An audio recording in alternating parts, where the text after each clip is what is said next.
الحمد لله القائل: ومن آياته أن خلق لكم من أنفسكم أزواجا لتسكنوا إليها وجعل بينكم مودة ورحمة. وأشهد أن لا إله إلا الله وحده لا شريك له القائل: وأنه خلق الزوجين الذكر والأنثى. وأشهد أن سيدنا ونبينا محمدًا عبده ورسوله القائل: خيركم خيركم لأهله وأنا خيركم لأهلي، صلى الله عليه وعلى آله وصحبه. أما بعد، فأوصيكم ونفسي بتقوى الله، فهي خير زاد في الدنيا والآخرة. مما يثلج الصدر ويبهج النفس مناسبات الزواج التي يقترن فيها شاب بفتاة بميثاق غليظ ورباط شرعي لبناء أسرة وتأسيس لبنة تشد أزر المجتمع وتقوي أركان الوطن، يحدوهما الأمل والتفاؤل والتطلع لحياة سعيدة تحتضن ذرية طيبة تترعرع في ظل أجواء هادئة هانئة تغذيها المودة والرحمة. ومما يعزز السعادة ويعمق الاستقرار، وهو مقصد عظيم من مقاصد الزوجية، فهم الحقوق والواجبات وحدود المسؤوليات بين الزوجين. الزواج متعة وعبادة عظيمة لمن قصد فضيلتها. ومن هذا المنطلق فإن البيت الذي يشع بالإيمان ويظلله الدين ويضاء بالطاعة ويدور مع الشرع حيث دار، بيت يخرج نباته طيبا بإذن ربه ولو بعد حين. قال الله تعالى: ذرية بعضها من بعض والله سميع عليم. بين الإسلام كيف تحل البركة في بيوت الأزواج من الفتيان والفتيات، وإذا حلت البركة في الأسرة والحياة ترادف الخير ونفر الشيطان. والبركة من الله تحل على المرء والبيت بقراءة القرآن وإحياء ذكر الله والصلاة. قال رسول الله صلى الله عليه وسلم: إذا دخل الرجل بيته فذكر الله عند دخوله وعند طعامه قال الشيطان: لا مبيت لكم ولا عشاء. رواه مسلم. وقال: اقرأوا سورة البقرة فإن أخذها بركة وتركها حسرة ولا تستطيعها البطلة. رواه مسلم. وقال: اجعلوا من صلاتكم في بيوتكم ولا تجعلوها عليكم قبورا. رواه أحمد. وقال تعالى: فإذا دخلتم بيوتا فسلموا على أنفسكم تحية من عند الله مباركة طيبة. رسم القرآن قاعدة قرآنية ترتقي بالسلوك والآداب وتقرب الأرواح والأزواج وتقوي أواصر المحبة، وهي المعاشرة بالمعروف، لتكون أسلوب حياة ومنهج تعامل في الحياة الزوجية. قال الله تعالى: وعاشروهن بالمعروف، أي ليعاشر كل منكم الآخر بالمعروف. وحسن العشرة، طيب القول، حسن الفعل، التلطف في المعاملة، توسيع النفقة، دوام البشر، لين الجانب، إدخال السرور، العفو، التسامح، ضبط النفس، التحكم في الغضب، البعد عن الخصومة، تقديم الصلح على الجفاء. ومن المعاشرة بالمعروف حفظ الأسرار وستر الخلافات التي لا تفشى ولا تستقصى، والابتعاد عن التجسس وسد كل ما يفضي إلى ذلك.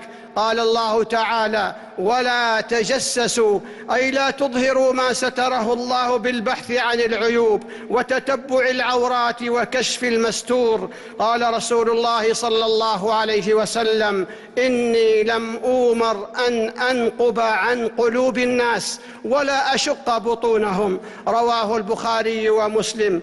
وسوء الظن من آفات الحياة الزوجية الذي يفضي إلى الاتهام بغير بينة، وتغدو الظنون والأوهام محور الحب والبغض.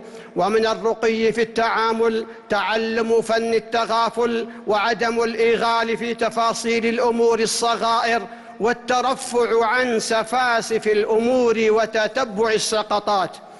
تواجه الحياة الزوجية بعض التحديات والخلافات التي تكدر صفوها، لكن العقلاء من الأزواج والفتيان والفتيات يجلسون على مائدة الحوار، يفندون المشكلات، يغلبون مصلحة استقرار الأسرة وبقاء العشرة، يتجردون من آفات حظوظ النفس.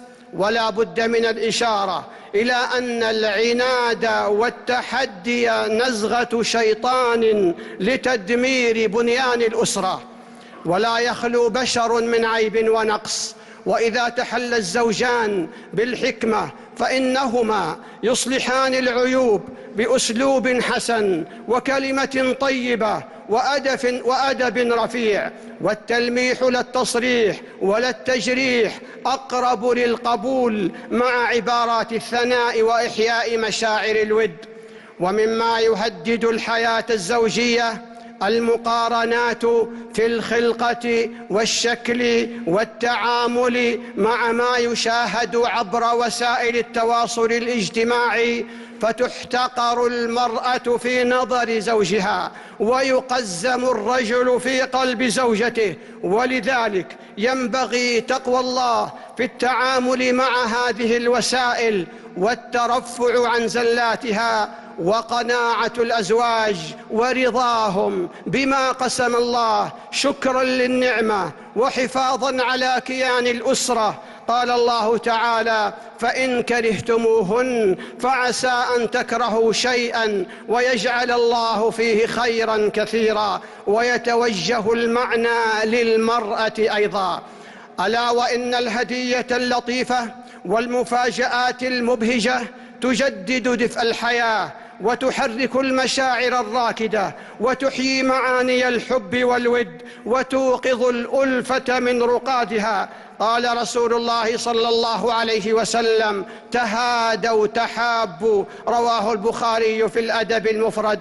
والابتسامة تعمل عمل الهدية في سحرها وأثرها على القلب والنفس، فلا يغفل الزوجان عنهما، فهي تفتح مغاليق القلوب وتزيل الضغائن، إلى جانب كونها صدقة. قال صلى الله عليه وسلم: تبسمك في وجه أخيك صدقة. أقول قولي هذا وأستغفر الله العظيم لي ولكم ولسائر المسلمين من كل ذنب فاستغفروه، إنه هو الغفور الرحيم.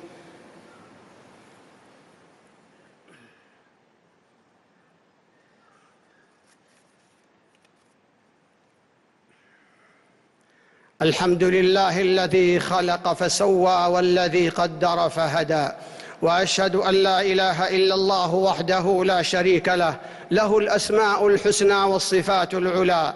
وأشهد أن سيدنا ونبينا محمدًا عبده ورسوله، بعثه الله بالنور والرحمة والهدى، صلى الله عليه وعلى آله وصحبه. أما بعد، فأوصيكم ونفسي بتقوى الله.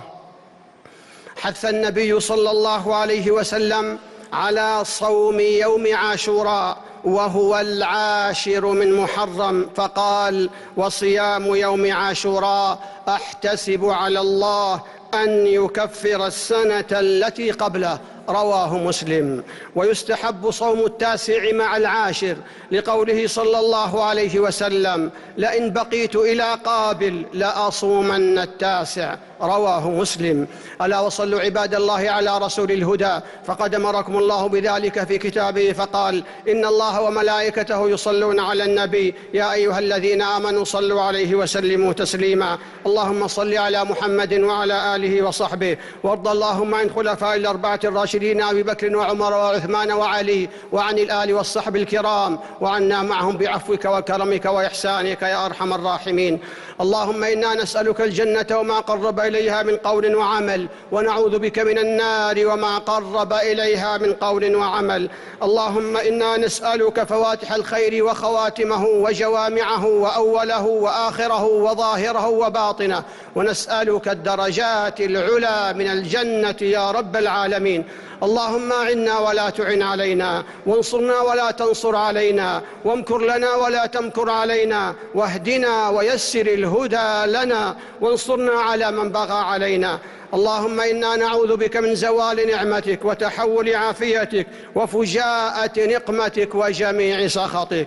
اللهم إنه قد حل بفلسطين من البلاء والضر ما أنت عليم به وقادر على كشفه. اللهم ارفع عنهم البلاء، داو جرحاهم، واشف مرضاهم، عاف مبتلاهم، وانصرهم على من عاداهم. اللهم كن لهم مؤيدا ونصيرا وظهيرا.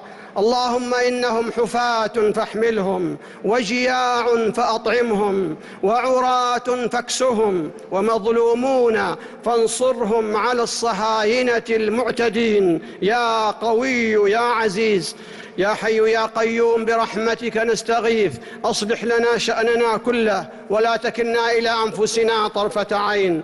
اللهم وفق إمامنا خادم الحرمين الشريفين لما تحب وترضى. اللهم وفقه لهداك واجعل عمله في رضاك، ووفق ولي عهده لكل خير يا رب العالمين، ووفق جميع ولاة أمور المسلمين للعمل بكتابك وتحكيم شرعك يا رب العالمين. ربنا ظلمنا أنفسنا وإن لم تغفر لنا وترحمنا لنكونن من الخاسرين. ربنا آتنا في الدنيا حسنة وفي الآخرة حسنة وقنا عذاب النار.